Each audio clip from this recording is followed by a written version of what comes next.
guys, welcome back to Be the Topper and this is class 11 financial markets management. और आज के video में हम लोग डिस्कस करेंगे इसका चैप्टर 1।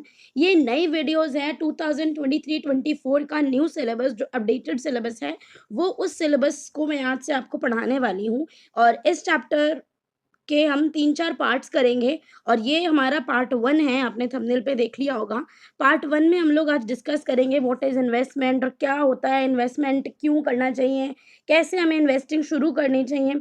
बहुत सारी बातें ऐसी होती हैं जिनको हमें ध्यान में रखना चाहिए जब हम इन्वेस्टमेंट कर रहे होते हैं। इंटरेस्ट क्या होता है, इंटरेस्ट रेट्स कैसे डिटरमाइन होते हैं, कौन-कौन से ऑप्शंस होते हैं हमारे पास इन्वेस्टमेंट करने के लिए। बहुत सारी चीज़ें हैं इस चैप्टर में पढ़ने के लिए जो आपको शायद नहीं पता होंगी। तो इन सारी चीज़ों को हम लोग डिस्कस करने वाले हैं। चैप्टर 2 भी डिस्कस करेंगे, चैप्टर 3 भी, सब कुछ डिस्कस करेंगे। तो अगर चैनल को सब्सक्राइब नहीं किया हुआ है तो डेफ़िनेटली सब्सक्राइब कर लो, आपके बहुत ज़्यादा काम आएगा। ये सारे लेक्चर्स आपके पूरे कोर्स के आपको इधर मिल जाएँगे। तो make sure you subscribe the channel. अगर आपको वीडियो पसंद आता है तो डेफ़िनेटली लाइक करो, अपने फ्रेंड्स के साथ शेयर कर देना। और इस वीडियो को let's start this video. Chapter 1, chapter का जो नाम है वो है markets and financial instruments. Market के बारे में पढ़ेंगे, मार्केट क्या होता है, मार्केट में कौन कौन होते हैं। There are many financial instruments जिसमें हम डील करते हैं जब हम मार्केट में होते हैं। वो कौन कौन से इंस्ट्रूमेंट होते हैं, क्या क्या होता है, उस सब के बारे में डील करने वाले हैं इस चैप्टर में। और सबसे पहले ये जो बेसिक्स है इस चैप्टर का वो हमें जानना पड़ेगा। ये मार्केट और फाइनेंशियल इंस्ट्रूमेंट में जाने से पहले हमें थोड़ा-सा बेसिक्स पढ़ना पड़ता है कि अच्छा क्या होता है, इन्वेस्टमेंट कैसे करते हैं, क्यों करते हैं, कहाँ करते हैं, व्हाटएवर बहुत सारी चीज़ें हैं। तो देखो यहाँ पे लिखा हुआ है इस चैप्टर में हम क्या-क्या पढ़ने वाले हैं। इन्वेस्टमेंट क्या होता है, why, when, how, where to invest, types of short term. कुछ ऐसे इन्वेस्टमेंट होते हैं जो शॉर्ट टर्म के लिए होते हैं, कुछ होते हैं जो लॉन्ग टर्म के लिए होते हैं। स्टॉक एक्सचेंज क्या होता है, इंडिया में कौन-कौन से स्टॉक एक्सचेंजेस हैं, सिक्योरिटीज़ क्या होता है, there are many types of securities जिसके बारे में आप पढ़ोगे, व्हिच आर फाइनेंशियल इंस्ट्रूमेंट जो आप पढ़ोगे कि वो क्या-क्या होता है। उसके बाद स्टॉक मार्केट्स में रेगुलेटर्स होते हैं, वो क्या होते हैं, वो कौन होते हैं, उनका क्या रोल होता है। उसके बाद सिक्योरिटीज़ मार्केट में कौन-कौन होता है, इस सब के बारे में पढ़ने वाले हैं। सबसे पहले जो हमारा टॉपिक 1 है, सबसे फर्स्ट टॉपिक है, उसको देखेंगे what is an investment. Investment क्या होता है? देखो यार, यहाँ पर जो लिखा हुआ है आप उसको छोड़ के अभी मेरी बातों पर ध्यान दो। अभी मान लो कि आपने 10,000 रुपए महीने के कमाए हैं, ठीक है? 10,000 रुपए आपने महीने के कमाए हैं, आपका 8,000 रुपए का खर्चा है, 8,000 रुपए का आपका खर्चा है, बचा कितना? बचा 2,000 रुपए। अब 2,000 रुपए का क्या करोगे? हमारे घर में जो पैसे ऐसे आते हैं उसको हम लोग क्या करते हैं, यूजुअली हम लोग बैंक जाते हैं और जमा करा देते हैं। आई होप कि 11th क्लास के बच्चों को इतनी बात पता ही होती है कि जो भी सेविंग्स होते हैं, या फिर हम डेफिनेटली इंडियन मिडिल क्लास लोग ज़बरदस्ती को पैसे को सेव करते हैं ताकि वो फ्यूचर में काम आ जाए। सब लोग इससे कनेक्ट कर पा रहे होंगे। और जितनी भी सेविंग होती है उसको बैंक अकाउंट में जाके जमा करा के आते हैं। भाई क्यों जमा करा के आते हैं? सबसे पहली बात जो है वो पैसा हमारा देखो सेफ रहेगा। ठीक है? घर पे होता तो कुछ भी हो सकता है, सेफ इन द सेंस उसकी सिक्योरिटी भी मेंटेन की जाएगी। एंड सबसे इम्पोर्टेंट थिंग कि आप उसको अननेसेसरीली खर्च नहीं कर सकते हो। तो आप क्या करते हो, आप बैंक जाते हो। कुछ लोग बैंक नहीं जाते हैं, सिक्योरिटीज़ मार्केट में जाते हैं, वहाँ पे अपना पैसा इन्वेस्ट करते हैं। जितना भी पैसा आप लोग कमाते हो उसको हम आधा खर्च कर देते हैं, थोड़ा जो बचता है उसको फ्यूचर एक्सपेंसेस के लिए रख लेते हैं। Instead of keeping the savings idle, जो हमारी सेविंग्स है उनको खाली छोड़ने के बजाय हम उसे किसी ऐसी जगह पर लगा देते हैं जिससे हमें फ्यूचर में इंटरेस्ट मिले, रिटर्न मिले। ठीक है? और रिटर्न कैसे मिलता है वो सब आगे बात करेंगे। रिटर्न क्या होता है, क्यों होता है, कैसे होता है, जो भी है रिटर्न मिलता है, ये आई होप सबको पता होगा। इसको हम लोग बोलते हैं इन्वेस्टमेंट। ठीक है? Why should you invest? अब ये देखो, ये आपके लिए बहुत अच्छा क्वेश्चन है, आपके एग्जाम में भी आ सकता है। This is important. और यहाँ पर मैं आप लोगों को एक बात बता दूं कि मैंने क्लास 11 के चैप्टर 1 के एंड चैप्टर 2 के हैंड रिटन नोट्स बना रखे हैं, जिसका लिंक आपको डिस्क्रिप्शन में मिल जाएगा। और अगर आज जैसे मैंने ये वीडियो अपलोड करी है, अगर आज आपको ये लिंक नहीं मिला तो कल तक आपको ये लिंक इसके नीचे मिल जाएगा, क्योंकि अभी कुछ पोर्शंस बाकी रहते हैं। चैप्टर 2 का कुछ पोर्शन बाकी है। तो मुझे लगता है अगर आज ये काम हो गया तो वेल एंड गुड, और अगर आज नहीं होता है तो आपको ये वीडियो इसी वीडियो के नीचे या नेक्स्ट वीडियो के नीचे आपको लिंक मिल जाएँगे। वहाँ से आप हैंड रिटन नोट्स ले सकते हो, जो कि आपको बहुत ज़्यादा आपके लिए बेनिफिशियल है। उसमें मैंने ऐसे ही वो नोट्स बना रखे हैं जिससे आपको वो उसे आप एक बार में पढ़ो, स्कैन करो और जाके ऐसे रट्टा मारो और उगल के आ जाओ और समझो आप वीडियो देख के और उन नोट्स से आप सिलेबस को लर्न करो, क्योंकि ये बुक बहुत बड़ी है। ऐसी चीज़ें याद नहीं होती हैं, टाइम लगता है। तो वो नोट्स आपके लिए एकदम ऐसे हैं कि आप उसे एक बार भी पढ़ोगे, आपको सब कुछ याद हो जाएगा और आप जाके अपने एग्ज़ाम में लिख सकते हो और मेरे जैसे 99 या 100 मार्क्स स्कोर कर सकते हो। तो वो बात अलग हो गई। अब हम बात करेंगे व्हाई शुड यू इन्वेस्ट। अब देखो, अभी तक हमने पढ़ा इन्वेस्टमेंट क्या होती है। अब हम लोग देखेंगे कि हमें इन्वेस्ट क्यों करना चाहिए। ये 3 पॉइंट हैं। ये क्वेश्चन जब आपके एग्जाम में आएगा तो आपको ये 3 पॉइंट एज़ इट इज़ लिखने हैं और उसके बाद थोड़ा-सा उसको एक्सप्लेन कर देना है। Earn return on your idle resources, आपको इतना भी लिख सकते हो यहाँ पे, अगर जैसे और आंसर लिखने का क्या तरीका होता है, किस तरीके से हमें लिखना चाहिए। अगर आप ये जानना चाहते हो तो ये मुझे इस वीडियो के नीचे कमेंट्स करके बताओ। मैं आपको पूरा प्रॉपर आंसर लिख के दिखाऊँगी, आपको बताऊँगी कि किस तरीके से आंसर लिखा जाता है। तो आप ऐसे पॉइंट डाल के लिख सकते हो अर्न रिटर्न और उसके बाद थोड़ा-सा उसको एक्सप्लेन कर देना, ठीक है? कि हमें रिटर्न कमाना होता है, हम चाहते हैं कि भई हमारे जो खाली पड़े रिसोर्सेज़ हैं, पैसा बचा हुआ है, घर में रखेंगे, बढ़ेंगे नहीं, काम नहीं आएगा। आपने बैंक में डाला, आपको थोड़ा बहुत ही इंटरेस्ट मिलेगा, लाइक 3-4% का इंटरेस्ट मिलेगा, तो वो भी फ़ायदेमंद है। कुछ ना से तो कुछ तो बेटर है। अगर आपने एफडी करा है तो आपको 7-8% का इंटरेस्ट रेट मिलेगा, 7 तो 6-7 के आस-पास मिल जाता है। तो वो चीज़ एक रिटर्न वाली हो गई है, ठीक है? उसके बाद अगर आपका लाइफ में कोई स्पेसिफिक गोल है, आप चाहते हो कि भाई आप 11th में हो, 12th में या फिर जब कॉलेज में जाओगे तो आपको अपने लिए एक स्मार्टफ़ोन आपका पर्सनल चाहिए होगा। बहुत सारे बच्चों के पास होगा, बहुत सारे बच्चों के पास नहीं होगा। स्मार्टफ़ोन मान लो आपको चाहिए या फिर आपको बाइक चाहिए, तो जो भी आपको पैसे मिलते हैं, पॉकेट मनी मिलती है, उसको आप सेव करके रखते हो। बहुत ही अच्छी बात है कि अगर आप उसको इन्वेस्ट कर रहे हो कहीं पे या फिर आपने कहीं बैंक में एफडी करा रखी, वो स्पेसिफिक गोल के लिए आप एक स्पेसिफिक सम ऑफ मनी जोड़ रहे हो, इकट्ठा कर रहे हो। उसके बाद देखो यार, फ्यूचर किसी को पता नहीं होता, लाइफ में कुछ भी हो सकता है। जैसे हमारे पेरेंट्स ये चीज़ करते हैं कि हम लोग कई बार उनसे पैसे माँग रहे होते हैं कि भाई ये हमें दे दो, हमें ये चीज़ लेनी है। हो सकता है उनके पास पैसे हों भी, बट फिर भी हमें वो देते नहीं हैं। क्यों? क्योंकि उन्हें एक बात का हमेशा डर रहता है कि यार पता नहीं कि अगर आज मैंने अपने सारे पैसे खर्च कर दिए और मेरी सेविंग्स ज़ीरो हो गई, कल पता नहीं क्या हो जाए, कल का कुछ किसी को नहीं पता। तो इसीलिए वो लोग सेव करके रखते हैं और हमें भी सेव करना चाहिए। ये हमने बात कर ली व्हाई शुड यू इन्वेस्ट। अब यहाँ पे सबसे इम्पोर्टेंट टॉपिक जो है, जिसकी वजह से हम लोगों को इन्वेस्टमेंट करना पड़ता है, उसके बारे में बात कर रहे होंगे हम। वो टॉपिक क्या है? वो टॉपिक है, सबसे इम्पोर्टेंट टॉपिक है, and that is inflation. Inflation क्या होता है? हिंदी में हम इसको बोलते हैं महँगाई, ठीक है? महँगाई होता है कि एक इंक्रीज़िंग प्राइस, जैसे कि आपने टमाटर के प्राइसेज़ में अभी देखा होगा, किस तरीके से वो ग्राफ टमाटर के प्राइसेज़ का ऊपर गया है भाई साहब। 30-40 रुपए किलो आई थिंक टमाटर मिलते थे पहले के ज़माने में। मुझे लगता है उसे पहले का ज़माना कहना चाहिए। हाँ, पहले का ज़माना कह देते हैं उसको। पर अभी के टाइम में 250 रुपए किलो टमाटर। मैं जब ये वीडियो रिकॉर्ड कर रही हूँ तब मेरे ख्याल से 100 रुपए किलो टमाटर हो चुके हैं। लाइक आपको अच्छे क्वालिटी के टमाटर 100 रुपए में मिल जाएँगे। बट आज से ही पिछले लाइक 1-2 हफ्ते पहले 200 किलो टमाटर। Can you imagine? Of course you can imagine, क्योंकि आप सबने वो सिचुएशन फेस करी है, कोई बहुत पुरानी बात नहीं बता रही। तो वो एक महँगाई हो गई। अब देखो, अब टमाटर खरीदने के लिए तो नहीं, ये तो बहुत ही अब्सर्ड हो गया। किसी को पता नहीं था। ये एक फ्यूचर कंडीशन है। अब बात करेंगे इन्फ्लेशन पे, आते हैं दोबारा से। इन्फ्लेशन महँगाई है।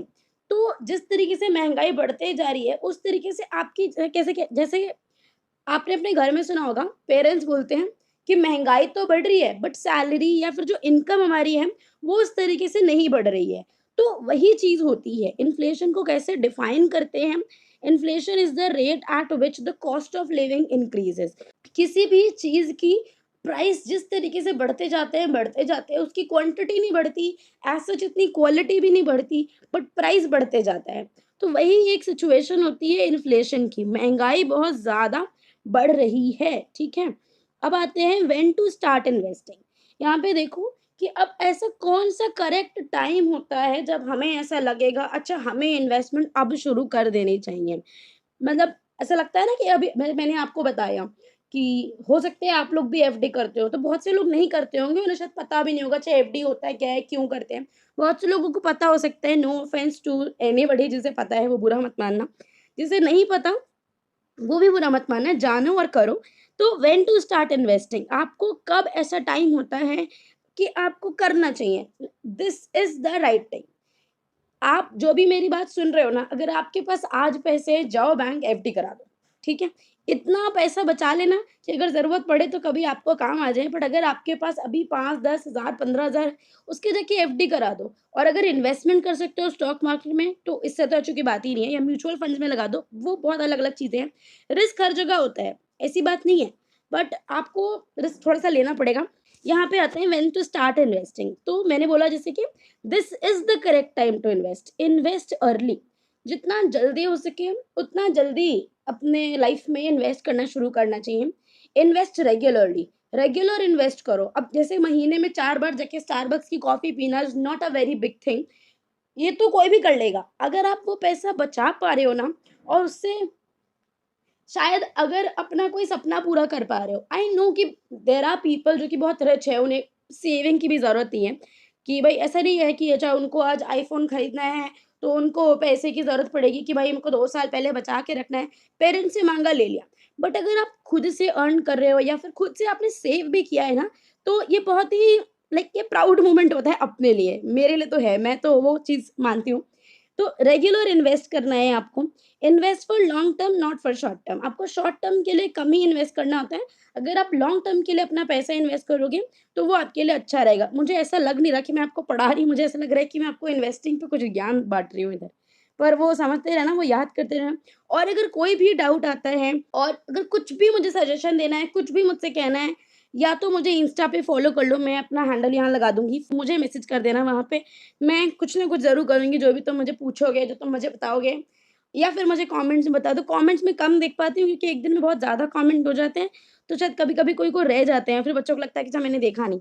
अब यहाँ पे देखो वॉरेन बफे ने एक बात बहुत अच्छी कही है, I bought my first share at the age of 11 years and even then it was too late. इन्होंने 11 साल की उम्र में ही अपना फर्स्ट शेयर किसी कंपनी में शेयर खरीद लिया था, और इनको तभी भी लगता है कि इन्होंने बहुत ही ऐसा लेट कर दिया, और हम जैसे नल्ले छपरी बेरोज़गार, हम लोगों को कुछ अकल ही नहीं है ना लाइफ में। जो बड़े लोग होते हैं ऐसा लगता है बचपन से समझदार होते हैं। इनके अंदर इतनी कूट-कूट की अकल भरी होती है, और एक नॉर्मल एवरेज एवरेज इंसान हमारे जैसा, पता नहीं क्या होगा मेरे लाइफ में। Let it be. What care should you take while investing? अब देखो कुछ ऐसी बातें होती हैं जिसका हमको ध्यान रखना होता है कि हम अगर इन्वेस्टमेंट करने जा रहे हैं, तो ये सारी बातें ऐसी हैं कि भाई ये पता होनी चाहिए। अगर ये नहीं पता तो देखो आपका क्या होगा वो ऊपर वाला भी नहीं जानता, आप भी नहीं जानते कि भाई क्या हो सकता है, ठीक है? तो देखो, जभी भी इन्वेस्टमेंट करने जा रहे हो, सबसे पहले ध्यान रखो कि जो भी इन्वेस्टमेंट है उससे रिलेटेड रिटर्न डॉक्यूमेंट्स ले लेना, ठीक है? रिटर्न डॉक्यूमेंट जैसे कि आजकल तो सब डिजिटल होता है, तो डिजिटल कोई पीडीएफ डाउनलोड कर लिया, या फिर जो भी इन्फॉर्मेशन आपको, जितनी भी रिलेटेड इन्फॉर्मेशन आपकी इन्वेस्टमेंट से रिलेटेड है, वो सब आपके पास होनी चाहिए, whether digital, whether in offline mode, whether physical, जो भी है आपका, आपके पास डॉक्यूमेंट्स होने चाहिए, ठीक है? Read and understand such documents. आप उन सारे डॉक्यूमेंट्स को अच्छे से पढ़ो, अच्छे से समझो। पता नहीं होता, जैसे आपने टीवी सीरियल्स में देखा होगा, कोई एग्रीमेंट साइन करवा लेते हैं किसी से, जब कोई ऐसा धूम-ताना-ना होता है, तब ऐसा पता चलता है कि अच्छा इस एग्रीमेंट में तो ये वाली टर्म्स एंड कंडीशन भी थी, ये तो हमें पता नहीं था, जिससे आपका घर नीलाम हो जाएगा। ओ भाई! तो तब पता चलता है कि अच्छा ऐसी भी बात थी। तो अगर आप चाहते हो आपके संग कुछ भी ऐसा ना हो, तो you will have to read and understand the document. अगर आपको नहीं समझ में आ रहा, तो किसी लर्नेड बंदे से कंसल्ट करो, उससे जाके पूछो, उससे जाके समझो कि अच्छा ये ऐसा है, वैसा है, जो भी है। जो भी लीगलिटी है उसकी चेक कर लेना, कहीं ऐसा ना हो कि इन्वेस्टमेंट करने के पागलपन के चक्कर में आप किसी भी इल्लीगल चीज़ में पैसा लगा दो। तो लीगल है या नहीं है, गवर्नमेंट से सर्टिफाइड है, नहीं है, ये सारी चीज़ें चेक कर लेना। Find out the cost and benefits associated with the investment. अब यहाँ पे देखो, जितना पैसा आपने लगाया, उसके हिसाब से आपको बेनिफिट्स मिल रहे हैं या नहीं मिल रहे हैं। इस बात पर भी ध्यान देना आपको बहुत ज़्यादा ज़रूरी है। बिकॉज़ देखो, जैसे आपने मान लो आपने लगा दिया, मैं भाई गरीब हूँ, मेरे पास 10,000 रुपए हैं, तो मैं 10,000 रुपए इन्वेस्ट करूँगी। 10,000 रुपए मान लो मेरे पास हैं। अब 10,000 अगर मैंने 10 साल के लिए भी लगाए, और फॉर एग्ज़ाम्पल मान लो मुझे 1,000 का रिटर्न मिला। This is as bad as as as जितना भी बुरा आपकी लाइफ में अगर कुछ हो, तो उससे कंपेयर कर लेना। इससे बुरा कोई इन्वेस्टमेंट नहीं हो सकता। एकदम घटिया बेकार इन्वेस्टमेंट है। सोचा नहीं कि मेरा कॉस्ट एंड बेनिफिट कितना होगा? तो ये बेवकूफ़ी है। उसके बाद पर आप बेवकूफ़ नहीं हो, आप चेक कर लेना। Assess the risk return profile, आपको चेक करना है कि भाई अच्छा मैं अगर इसमें पैसा लगा रहा हूँ, लगा रही हूँ, तो इसका रिस्क कितना हो सकता है? इसका रिटर्न कितना हो सकता है? आप ये सारी चीज़ें देख लो।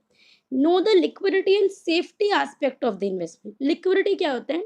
लिक्विडिटी का मतलब होता है कितना जल्दी आप अपनी इन्वेस्टमेंट को कैश में कन्वर्ट कर सकते हो, यही होती है लिक्विडिटी। कि अगर आपको आज पैसे की ज़रूरत पड़ी, तो आपको आज आपका पैसा आपको मिल जाएगा। ऐसा नहीं है कि आपने कहीं पर ऐसी जगह अपना पैसा अटका दिया है कि अगर आपको ज़रूरत के समय पैसे की ज़रूरत भी पड़ रही है, तो भी आपको पैसा मिल नहीं पाए।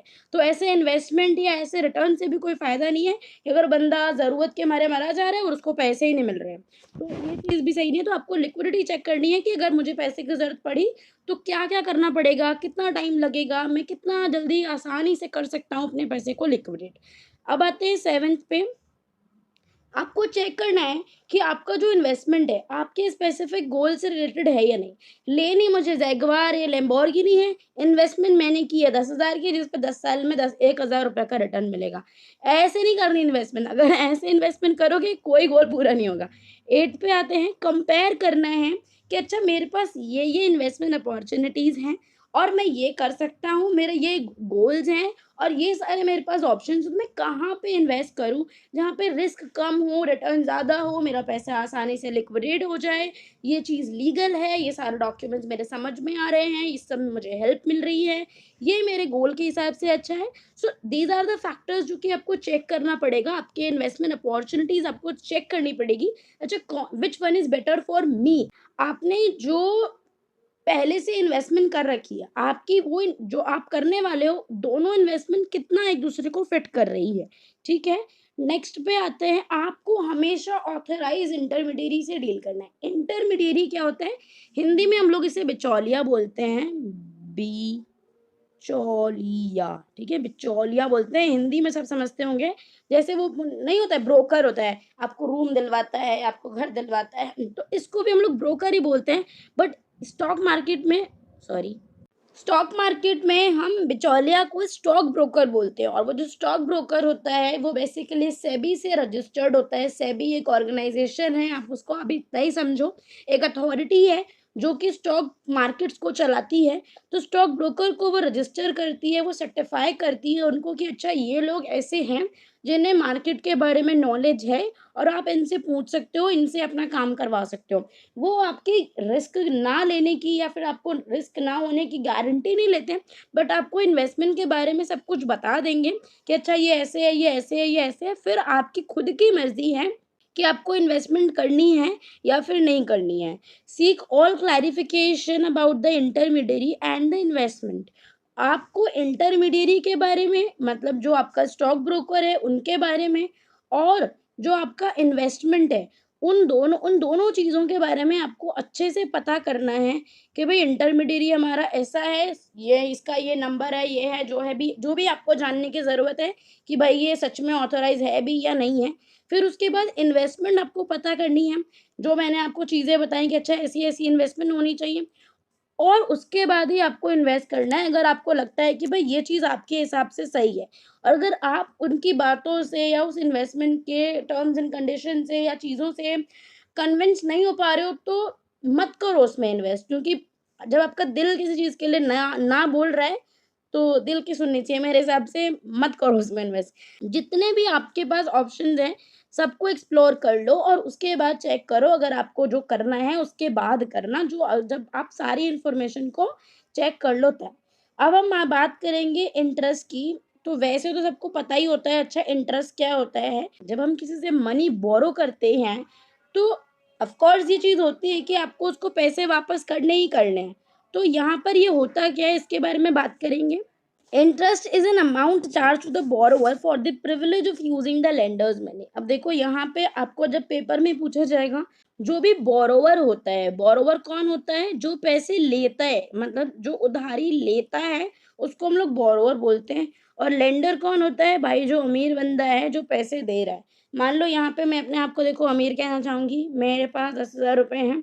आपको 10,000 मेरे पास है तो मैं पूरे तो नहीं दे सकती, पर मान लो आपको 8,000 रुपए की ज़रूरत है, क्योंकि यार मुझे भी तो मेरा खर्चा चलाना है, तो मेरे पास 2,000 रुपए बचने चाहिए।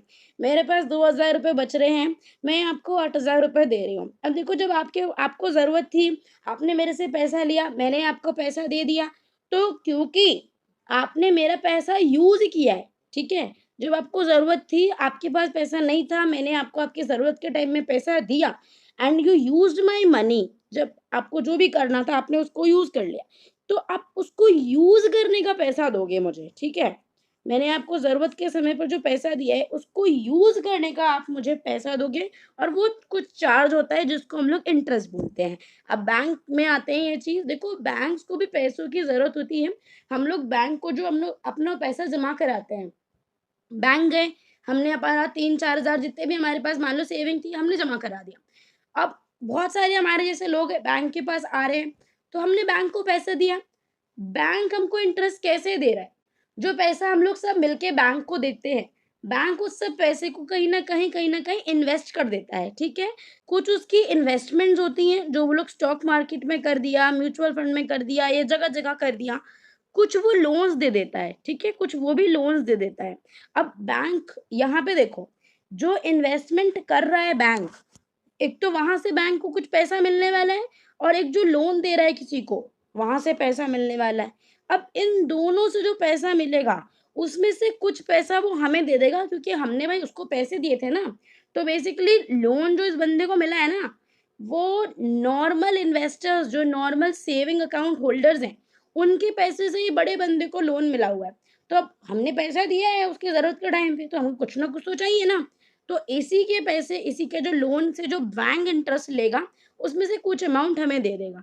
तो ये शायद ये वाली जो बात है ये आपने 10th में इकोनॉमिक्स में पढ़ी होगी। और यहाँ पे आते हैं कुछ फैक्टर्स जो कि इंटरेस्ट रेट को डिटरमाइन करते हैं।